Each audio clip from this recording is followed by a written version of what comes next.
வணக்கம் மக்களே, சற்றுமுன் கிடைத்த தகவல் ஒன்றை பார்க்க போகிறோம். அமைதியோ அமைதி, கவின் விவகாரத்தால் சரிந்த விஜய் செல்வாக்கு, திருமாவளவன் பின் திரளும் தலித் இளைஞர்கள், திடீர் தகவல். இந்த ஒரு தகவலை பற்றி தான் நாம் பார்க்க போகிறோம். தகவலை பார்ப்பதற்கு முன்னதாக நீங்கள் நம்மளுடைய சேனலுக்கு புதிய பார்வையாளர்களாக இருந்தீர்கள் என்றால் மறக்காமல் நம்மளுடைய சேனலை சப்ஸ்கிரைப் செய்து வைத்துக் கொள்ளுங்கள் மக்களே. தற்பொழுது நெல்லை கவின் ஆணவ கொலை தொடர்பாக தாவேகா தலைவர் விஜய் வாய் திறக்காமல் அமைதி காப்பது அவரது செல்வாக்கை குறைந்திருப்பதாக பார்க்கப்படுகிறது. இதனால் தலித் இளைஞர்கள் மத்தியில் விஜய் மீது இருந்த நம்பிக்கை வலுவிழந்து இருப்பதோடு அது விசிக தலைவர் திருமாவளவனுக்கு களத்தை சாதகமாக்கி இருப்பதாக அரசியல் வட்டாரங்களில் பேச்சுக்கள் எழுந்துள்ளன. நெல்லையில் ஐடி ஊழியர் கவின் செல்வகணேஷ் ஆணவ கொலை செய்யப்பட்டார். இந்த விவகாரம் தமிழ்நாடு முழுவதும் அதிர்வலைகளை ஏற்படுத்தியது. இதனால் தமிழ்நாட்டில் ஆணவ கொலைக்கு தனிச்சட்டம் கொண்டு வரப்பட வேண்டும் என்ற கோரிக்கைகள் பொதுமக்கள் மத்தியில் வலுந்து வருகின்றன. இது தொடர்பாக விசிக தலைவர் திருமாவளவன் முதல்வர் ஸ்டாலினை நேரில் சந்தித்து கோரிக்கை வைத்துள்ளார். அதேபோல் கவின் ஆணவ கொலை விவகாரத்தில் விசிக தரப்பில் மட்டுமே நெல்லையில் கண்டன ஆர்ப்பாட்டம் நடத்தப்பட்டது. அது மட்டுமல்லாமல் நேரடியாக கவின் வீட்டிற்கு சென்று அவரின் குடும்பத்தினருக்கு ஆறுதல் கூறி இருந்தார். திமுக தரப்பில் கனிமொழி, KN நேரு உள்ளிட்டோர் நேரில் சென்று ஆறுதல் கூறினர். பாஜக தரப்பில் நயனா நாகேந்திரன் கவின் வீட்டிற்கு சென்று ஆறுதல் கூறியிருந்தார். ஆனால் பொதுமக்களிடையே அதிகளவில் எதிர்பார்க்கப்பட்ட தாவேகா தலைவர் விஜய் கவின் ஆணவ கொலை தொடர்பாக ஒரு அறிக்கை கூட வெளியிடவில்லை.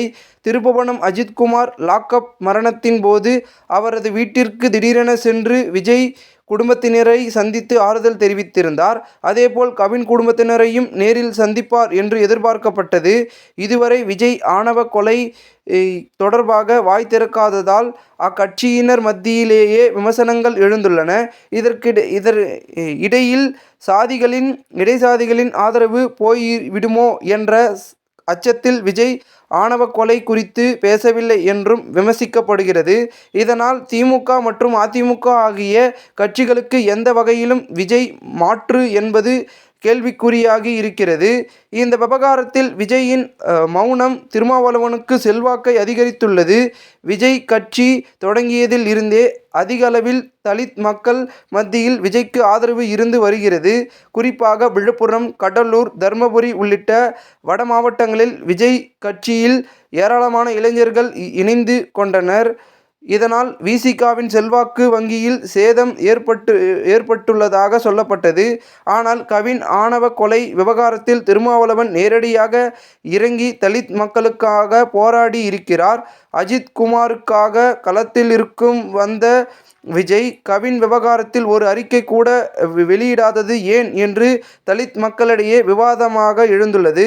இதனால் திருமாவளவன் பக்கம் பலரும் சாய்ந்து வருவதாக பார்க்கப்படுகிறது. தாவேகாவை தொடங்கியதில் இருந்தே விஜய் விசிகாவுடன் கூட்டணி அமைக்க விரும்பி வருகிறார். ஆனால் திருமாவளவன் திமுக கூட்டணியில் இருந்து வெளியேற வாய்ப்பு இல்லை என்றும் கூறியதோடு திமுக வாங்கும் 4 வாக்குகளில் 1 விசிகாவின் வாக்காக இருக்கும் என்றும் அறிவித்துள்ளார். தற்பொழுதைய கவின் விவகாரத்தில் விஜய் அமைதி காப்பது விசிக கட்சியினர் விஜயை சரமாரியாக விமர்சிக்க தொடங்கி இருக்கின்றனர். இந்த ஒரு தகவல் தற்பொழுது அரசியல் வட்டாரங்கள் பேசும் பொருளாக இருக்கிறது. இந்த ஒரு தகவலை குறித்த பொதுமக்கள் உங்களுடைய கருத்துக்களை கூறுங்கள். இதுபோன்று நீங்கள் அரசியல் சார்ந்த நிகழ்வுகளாம் தினசரி தெரிந்து கொள்ள சேனலை சப்ஸ்கிரைப் செய்து வைத்துக் கொள்ளுங்கள். நன்றி, வணக்கம்.